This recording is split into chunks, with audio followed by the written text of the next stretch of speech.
Dear students, the topic is finding the area between two curves part 2। इससे previous module में हमने एक simple case discuss किया था जिसमें जो अपर कर्व है वो दो फंक्शंस थे हमारे पास F of x and ji of x, और एफ ऑफ एक्स ऊपर था और जी ऑफ एक्स नीचे था, और हमने एरिया बिटवीन टू कर्व्स हम लोगों ने फाइंड आउट किया था। नाउ इस मॉड्यूल में हम थोड़ा सा एक कॉम्प्लिकेटेड केस डिस्कस करेंगे। वो ये है कि अगर दोनों कर्व्स का जो एरिया हम जिसका फाइंड आउट कर रहे हैं दोनों कर्व्स के दरमियान का, अगर वो कर्व्स आपस में एक दूसरे को इंटरसेक्ट कर जाएं तो इस केस में आप लोगों ने एरिया जो है बिटवीन दी टू कर्व्स वो कैसे फाइंड आउट करना है। So let's see the example number 1। Example number 1 ये है कि let R be the region between f of x and ji of x which is equal to sine 2x and the closed interval is 0 to pi, यानी 0 और पाई के दरमियान जो आपका area है बिटवीन दीज टू कर्व्स ये हम लोगों ने फाइंड आउट करना है। तो क्वेश्चन ये है कि find the area of the region R. आप लोगों की आसानी के लिए मैंने ये अगेन वो जो सॉफ्टवेयर है डेस्मोस उसकी मदद से ये ग्राफ जो है वो ड्रॉ किया हुआ है। जैसे कि आप देख सकते हैं कि जो हमारे पास एक कर्व है विच इज़ साइन 2x, ठीक है, जो कि ब्लू लाइंस ब्लू जो कर्व है उससे शो हो रही है, और जो रेड कर्व है वो शो कर रही है साइन x को। ना अब आप ये जो देखें दोनों कर्व्स के दरमियान का जो एरिया है ये हम लोगों ने फाइंड आउट करना है। लेकिन यहाँ पर एक प्रॉब्लम आ रही है कि ये दोनों कर्व्स जो हैं वो एक दूसरे को क्रॉस कर रही हैं π/3 के ऊपर। जैसे कि वो जो रेड डॉट बना हुआ है इस पॉइंट के ऊपर आप देख सकते हैं कि जो हमारे कर्व है वो एक दूसरे को क्रॉस कर रही हैं।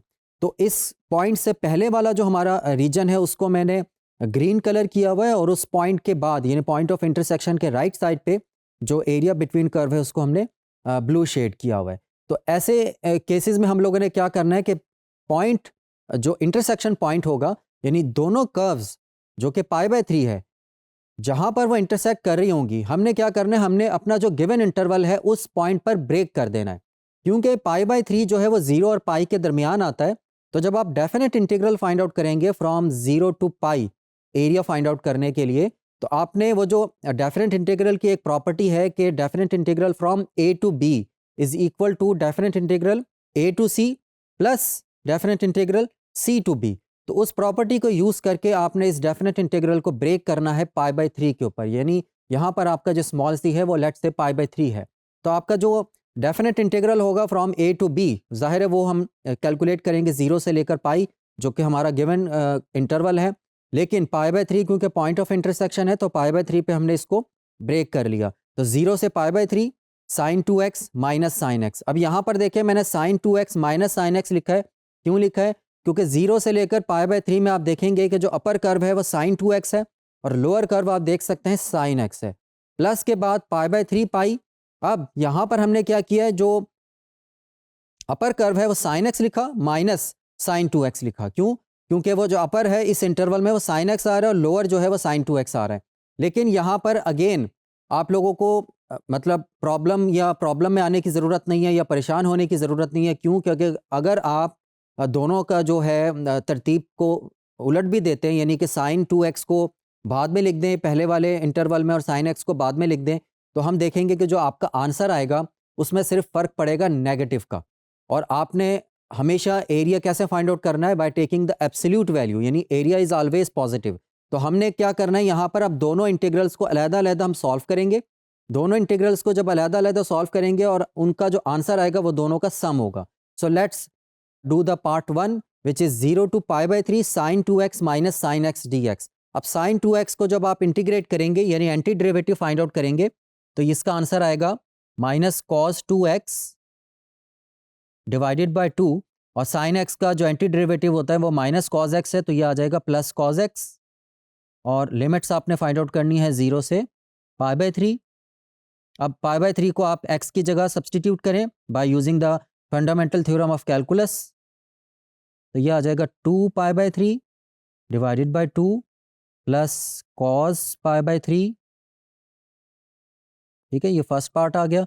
माइनस के बाद minus cos 0 divided by 2 plus cos 0। ठीक है, इसको अगर आप मज़ीद सिंप्लीफाई करें तो cos 2 π/3 का मतलब है माइनस का 1/2, तो ये आ जाएगा 1/4 और 1/2 प्लस का, और नीचे जो है ये 2 से मल्टीप्लाई हो जाएगा तो 1/4, और cos π/3 होता है 1/2। ठीक है, ये हो जाएगा माइनस माइनस प्लस, और cos 0 आपको पता है 1 होता है तो ये आ जाएगा 1/2, और cos 0 अगेन 1 है तो ये माइनस प्लस माइनस तो ये माइनस का 1। इसको अगर आप मज़ीद सिंप्लीफाई करें तो ये आ जाएगा 1/4। अच्छा ये देखिए 1/2 प्लस 1/2 1 होता है तो ये -1 से कैंसिल आउट हो जाएगा, तो ये आपका फर्स्ट पार्ट का आंसर आ गया 1/4। नाउ इसका जो सेकंड पार्ट है वो आपके सामने लिखा हुआ है कि पाई/3 से लेकर पाई तक आपने इसको इंटीग्रेट करना है।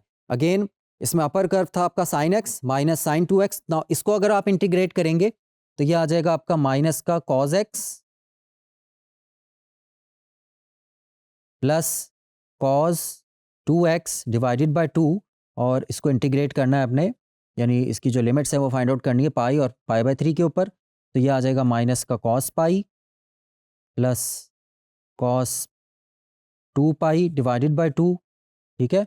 उसके बाद माइनस cos पाई/3 प्लस cos 2 पाई/3 डिवाइडेड बाय 2। नाउ इसको अगर हम मज़ीद सिंप्लीफाई करें, cos पाई जो होता है वो -1 होता है, और माइनस पहले से मौजूद है तो माइनस माइनस प्लस, और cos 2 pi is 1, so it is equal to 1/2, minus minus plus और 1/2 आ जाएगा, और यहाँ पर आ जाएगा माइनस माइनस प्लस 1/4। तो ये आंसर आ जाएगा 2 plus 1/4 which is equal to 9/4। Now first part का आंसर जो है आप देख सकते हैं कि 1/4 है, और सेकंड पार्ट का आंसर जो है वो 9/4 है। तो टोटल एरिया जो है आपके पास दोनों को ऐड करने से आ जाएगा विच इज़ इक्वल टू 10/4, या इसको हम मज़ीद सिंप्लीफाई करें सो 5/2। तो 5/2 इज़ द फाइनल आंसर, जो कि area under the area between the two curves को रिप्रेजेंट कर रहा है। नाउ अगेन चेक पॉइंट है आपके लिए कि if R is the region between the graphs of the function sine x and cos x, ठीक है, जैसे कि नीचे आपके सामने ये फिगर बनी हुई है, और इंटरवल है आपका पाई/2 से लेकर 2 पाई तक। तो यहाँ पर भी आप देख सकते हैं कि एरिया आपने फाइंड आउट करना है, लेकिन ये दोनों जो कर्व्स हैं वो एक दूसरे को इंटरसेक्ट कर रही हैं, जैसे कि आपके सामने लिखा हुआ है 5 पाई/4 पे। तो आपने जब एरिया फाइंड आउट करना है तो 2 हिस्सों में करना है, ठीक है। पहला जो आपका लिमिट होगा इंटीग्रल का वो होगा पाई/2 से लेकर 5 पाई/4, और जो दूसरा पार्ट है वो 5 पाई/4 से लेकर 2 पाई तक होगा। तो आपने दोनों को अलग-अलग इंटीग्रेट करके जो एरिया होगा वो दोनों को ऐड करने से आप फाइंड आउट कर पाएंगे। Now move on to the example number 2। Consider the region depicted in the following figure, find the area of the region. यहाँ पर देखें ग्राफ आपके सामने बना हुआ है। यहाँ पर पहला जो फंक्शन है which is square root of x, और जो दूसरा फंक्शन है which is g of x, और ये दोनों जो फंक्शंस हैं एक दूसरे को क्रॉस कर रहे हैं x इक्वल टू 1 के ऊपर, ठीक है। यहाँ पर आप देख सकते हैं कि ये जो पॉइंट है this is our point of intersection, ठीक हो गया, पॉइंट ऑफ इंटरसेक्शन POI लिख देता हूँ यहाँ पर मैं। अब यहाँ पर देखें इसके ग्राफ को, इसको एरिया फाइंड आउट करने के लिए इस रीजन को आप 2 हिस्सों में डिवाइड कर सकते हैं। जो पहला हिस्सा है वो 0 से लेकर 1 तक है, और जो दूसरा हिस्सा है वो 1 से लेकर 3 तक होगा। 0 से लेकर 1 तक का जो एरिया है वो ये वाला एरिया है, ठीक है।